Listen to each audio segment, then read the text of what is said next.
को फिर ऐड मिल जाएगा आपको। ये पूरा इसकी कॉस्ट आप अंदाज़ा नहीं लगा सकते कितना होगा। कोई भी आप ऐड खोल लीजिए, मैं उसका जो प्रॉपर्टी जिसका उसको हाईलाइट नहीं करेंगे, प्रॉपर्टी का ऐड है। ये सेकंड पेज आप खोलेंगे, इसको भी ऐड मिल जाएगा इसमें। आप फ्रंट पेज हिंदुस्तान टाइम्स, इसका आप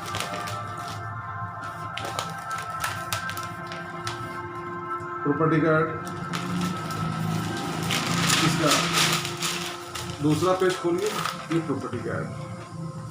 इसमें जो आप बिल्डिंग देख रहे हैं ना, इसी को दिखाकर जो बिल्डर है वह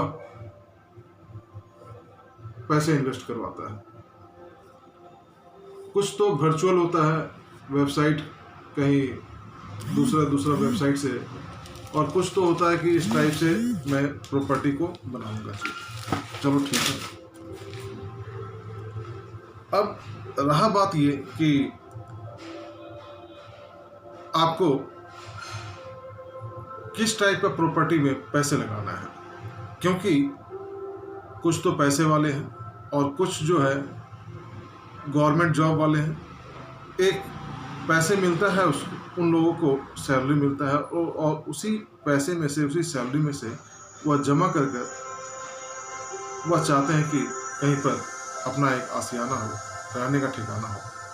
क्योंकि सरकारी जॉब वाले का 80% लोगों का मकान नहीं होता है, वो पूरी ज़िंदगी सरकारी क्वार्टर में लगा देते हैं, निकाल देते हैं।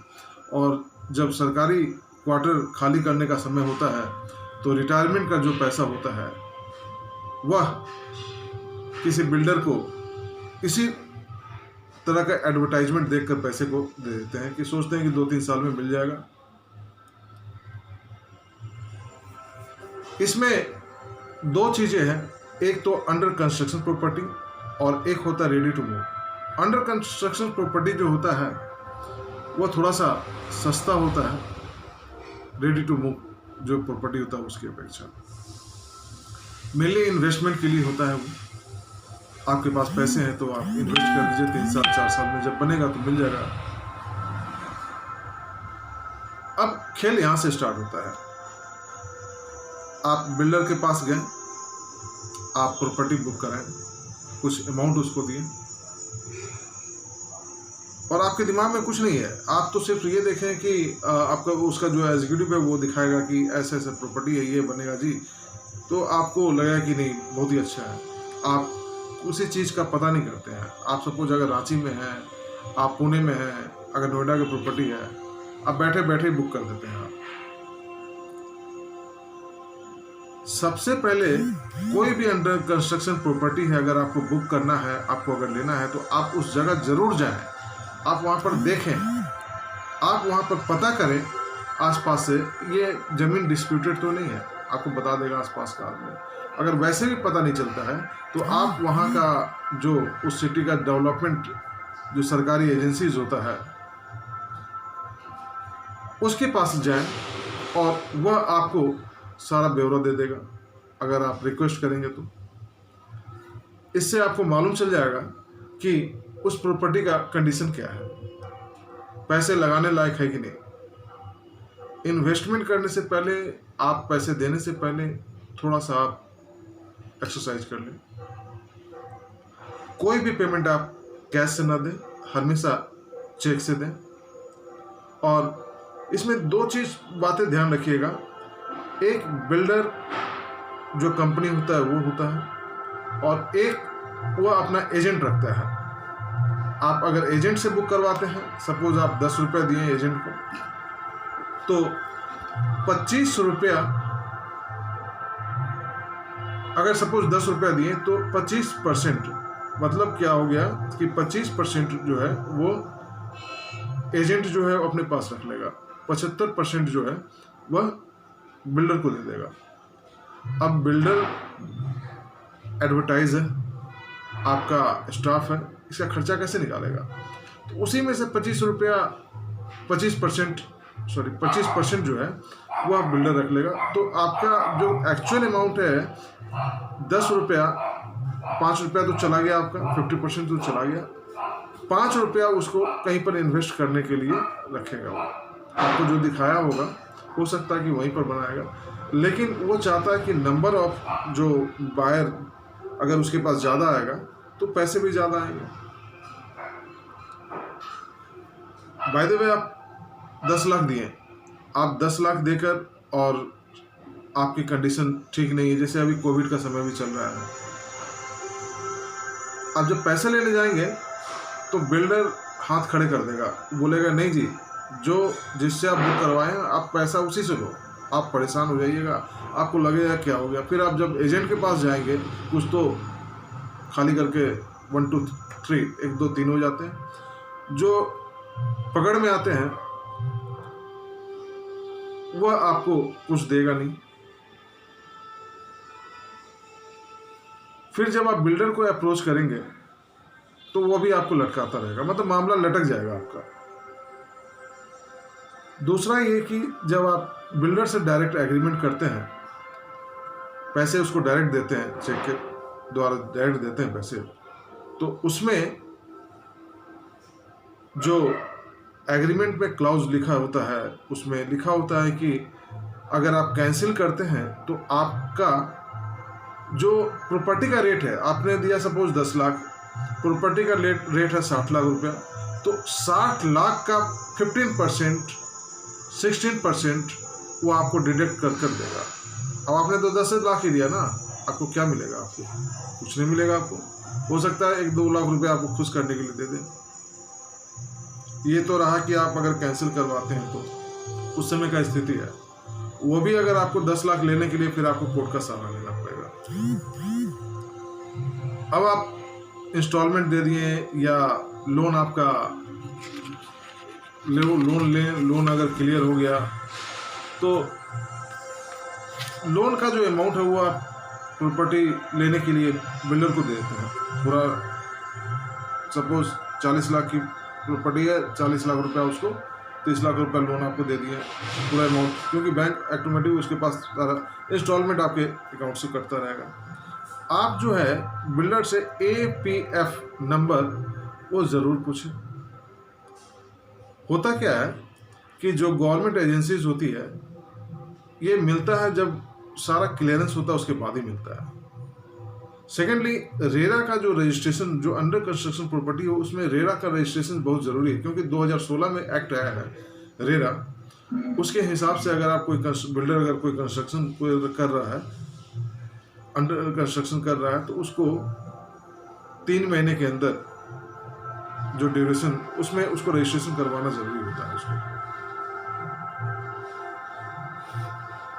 तो इन सब बातों का पता करें आप। उसके बाद बिल्डर का जो है ट्रैक रिकॉर्ड देखें कि बिल्डर कितने लोगों को फ्लैट दिया है।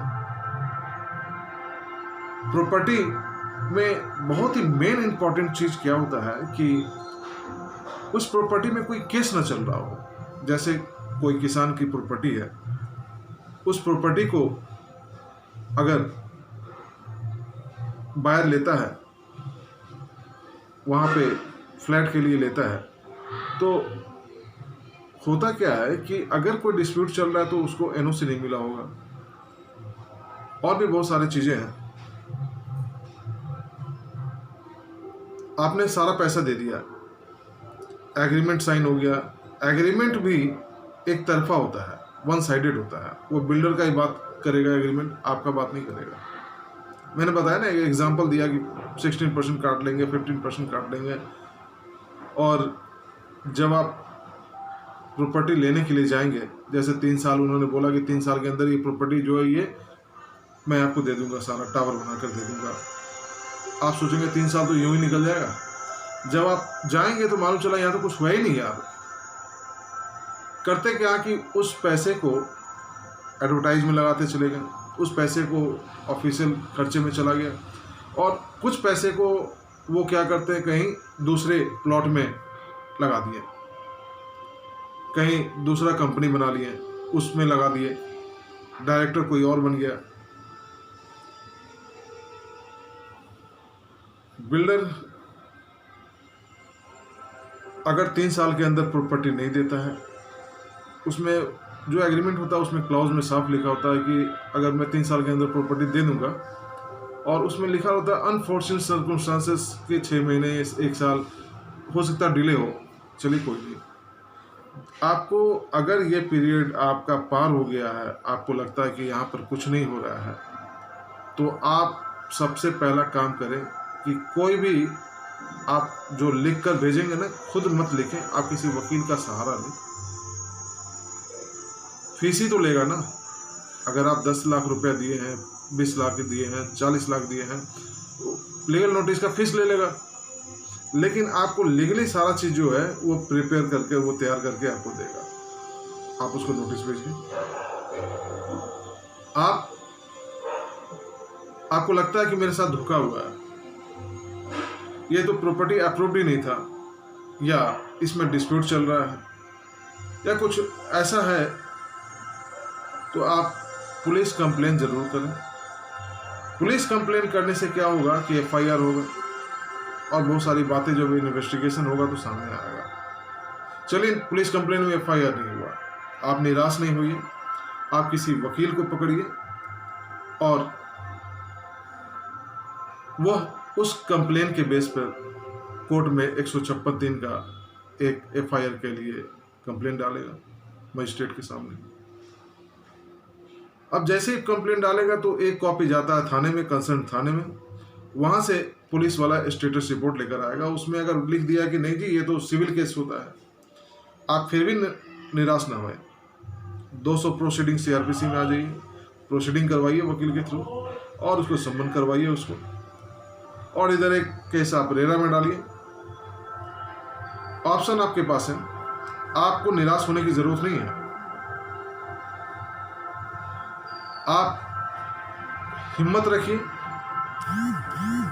क्योंकि आपका मेहनत से कमाया हुआ पैसा है। मैं पूरे बिल्डर को इसमें इन्वॉल्व नहीं करना चाहता हूं। अगर जो बिल्डर तरीके से काम कर रहे हैं, तरीके से काम करें, लीगली काम करें और बायर को परेशान न करें, क्योंकि जो धोखा दे रहे हैं, जो जमा पूंजी लोगों का लेकर 1 2 3 हो जा रहे हैं, या जब पकड़ में आता है तो वो फिर अरेस्ट होते हैं और जेल जाते हैं, लेकिन मिलता क्या है, बायर को कुछ नहीं मिलता है। तो इन सब बातों का ध्यान रखें और उसके बाद ही प्रॉपर्टी परचेस करें। लेकिन हाँ, एक चीज़ ध्यान रखिएगा, अगर आपके पास पैसे कम हैं तो आप प्रॉपर्टी रेडी टू मूव जो है उस टाइप का ही प्रॉपर्टी लें, क्योंकि अंडर कंस्ट्रक्शन प्रॉपर्टी में अगर पैसे फंस गया तो आप कहीं के नहीं रहेंगे। आपका दोस्तों बहुत बहुत धन्यवाद।